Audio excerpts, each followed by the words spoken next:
the medical story is that his heart was very bad, but he had lived a lifestyle that, you know, very few of us in the family even knew about. He was 30 years old when he died. He actually just had his 30th birthday when he died. And he actually died in my home in England. It affected his heart, drugs and everything, and years of abuse. The old story too much too soon. Yeah. You know, he couldn't handle it. And if I was just down or depressed or thinking, you know, because I was living alone in my ranch house, he would just come up to me and put his nose under my arm, lift it up, and just look at me and whimper a little bit.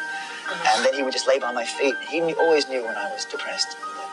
With him in England when he died, and they assured me at the hospital that there was anything in his bloodstream at all. He was clean. He was great, he was clean, and things looked good to everybody else. But inside, there was a void, there was a vacuum. He just didn't, the things everybody told him that was going to be there once he gave all this stuff up wasn't there to fill the void. And to him, he had great expectations. I just fell apart. Got on to Robin, and Robin said, "Don't come on, your baby ain't too much, he's fine." But I was on that plane the next day because I knew something was wrong. He couldn't even stand up. He kept falling down. He smashed his face against the wall, lost all his teeth. Oh, it was just a mess. I mean, I could go on and on. And my mother had to be there to see it. It was a nightmare for her. He wasn't even aware of his existence. And the irony about this disease, you know, of alcoholism addiction and drug addiction, is just the weirdest things come out. And he said to Mum in the ambulance on the way was, "You can't die from this, can you, Mum?" And 3 days later he died. And my mum is still stuck with that. What was the last thing that Andy said to you? You can't die from this, can you? Giving him something to sleep. And he was fast asleep. Next morning the doctor went in and said, "Do you mind if we take some more blood, Andy?" And he said no. And by the time the doctor turned around and went, he gave one big sigh, he was gone. And to see the grief that the parents have for the youngest child, to our grief for the youngest brother, we learned a hell of a lot about each other and our mum and dad. We're not the same people we were before we lost Andy. If you lose somebody close to you, you believe that they're out there. They're out there somewhere. You know, they're not gone and they're not dust. They exist somewhere, and you feel deep inside you that you will see them again one day. He was drunk. And I said, "Oh, well, sod him then." I put the phone down, and I never spoke to him. So I never forgave myself for that for a long time. I should have spoken to him, you know. But the last thing that happened between me and Andy was an argument, which is devastating for me because I had to live with that all my life. And there was a phone call between him and me, and I was sort of saying, you know, "You really got to get your act together, and this is no good." And instead of being gentle about it, I was angry.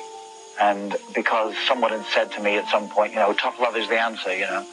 So for me, it wasn't, you know, because that was the last conversation we had. So that's my regret. So one album actually was going to be the album with the four of us together. Wish You Were Here, which is getting a lot of attention.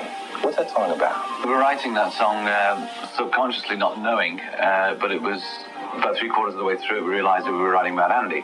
And it was about a month after he died. And when we realized that this was the song that we should dedicate to Andy.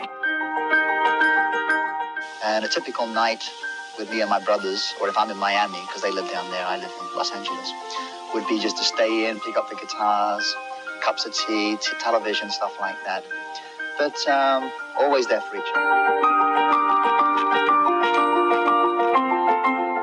Of his talent and, you know, and build up his confidence. It actually affected his mind that he had to really start again. I don't think he could feel like he wanted to start again.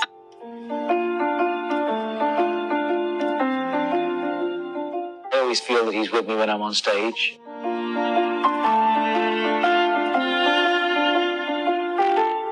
There's so much fame, if you like, you know, you become very subjected to some things you normally wouldn't be subjected to.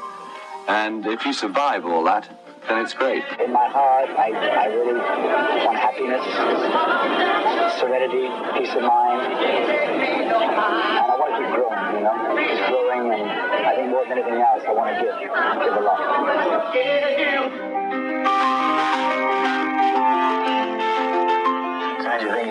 that to her. You know, he's going to go home, he doesn't.